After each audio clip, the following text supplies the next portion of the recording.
So I don't know about you, but my poor inner teenager needs potentially more work than my inner child. And I feel like we so neglect our inner teenagers, and we really have to do something to help them heal.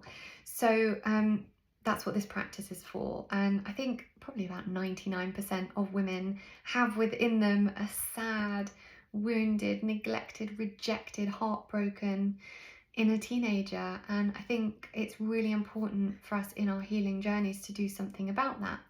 And the reason is because if we don't consciously do that, we're never rewiring the brain out of that trauma response that's triggered when we get pulled back into that moment of feeling something that we felt as a teenager. Now, the way we do this and the way this practice works is through sensory triggers.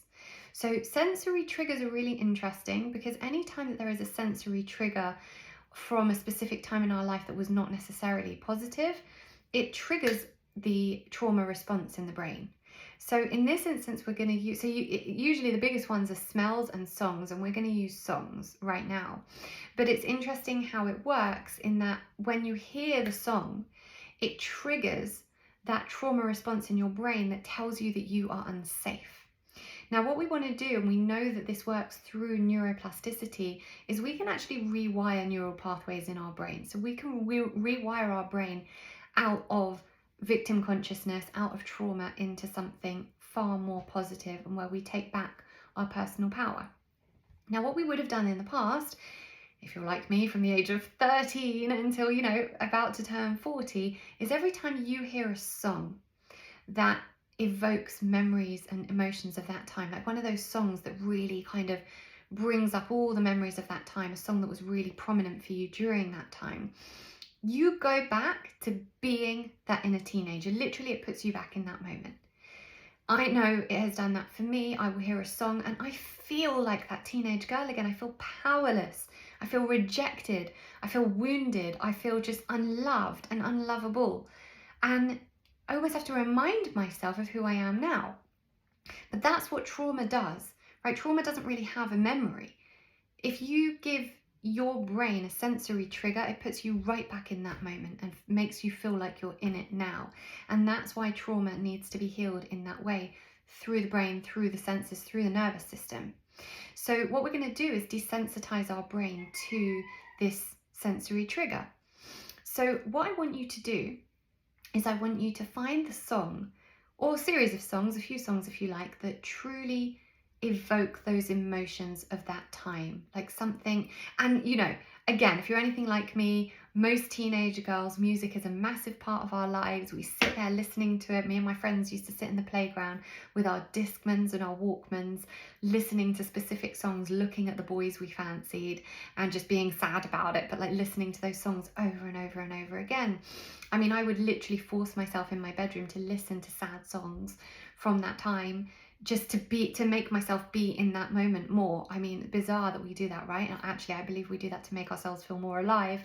But that's another story altogether. So I want you to bring up one of those songs or a series of those songs, and I want you to play them. And for the first time ever, because you would have done this unconsciously your whole life, I want you to give yourself permission to immerse yourself in the emotions, the feeling of what that song brings up for you. I want you to be your inner teenager. I want you to be your teenage self while you're listening to those songs.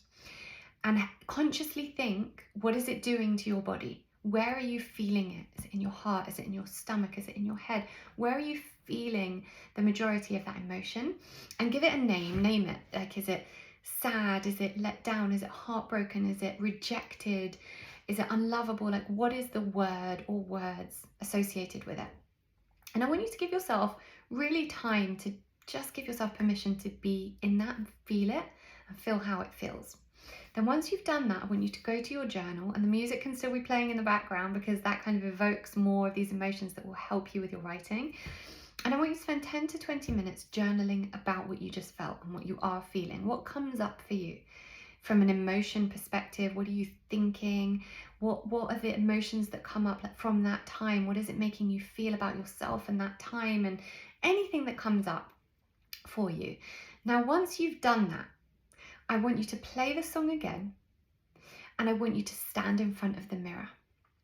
And I want you to look at the you that you are now and remind yourself that you have complete autonomy over your life, that you are a strong, powerful woman who is sovereign, and no one else and nothing else has power over her, that you have grown up just fine, that you are doing great, and this is you now. Now, I know that this doesn't seem profound, it seems very simple, but this is what practices are for me, right? It's all well, and my clients will know this, right? My practices are so much more subtle.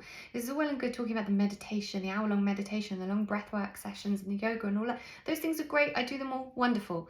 However, practices, real practices that truly initiate your growth are the subtle awarenesses, the subtle awareness that you put on certain situations. Awareness is a practice. When you are aware of how something triggers you, when you are aware of when your nervous system is dysregulated and you can bring it back. Awareness is a practice. So you being able to stand up in front of the mirror as the strong, grown-up woman you are now, and by the way, use any affirmations that work for you. When you can do that, when that song's playing, you will start desensitizing your brain to the song, and you will start rewiring those neural pathways out of the trauma response into something far more positive. Now, that doesn't mean that we then won't feel anything when we play those songs again, because maybe we're meant to, right? That's part of the human experience. Feeling the full spectrum of human emotion is part of our human experience. We're not meant to fully recover from every trauma. Trauma is part of life, and it's meant to guide us, and it helps us grow, and there are blessings in it. However, we don't want it to actually dysregulate our nervous systems or create, issues for us in our health or our mental health, which these sensory triggers that are linked to certain traumas, certain times in our lives can do.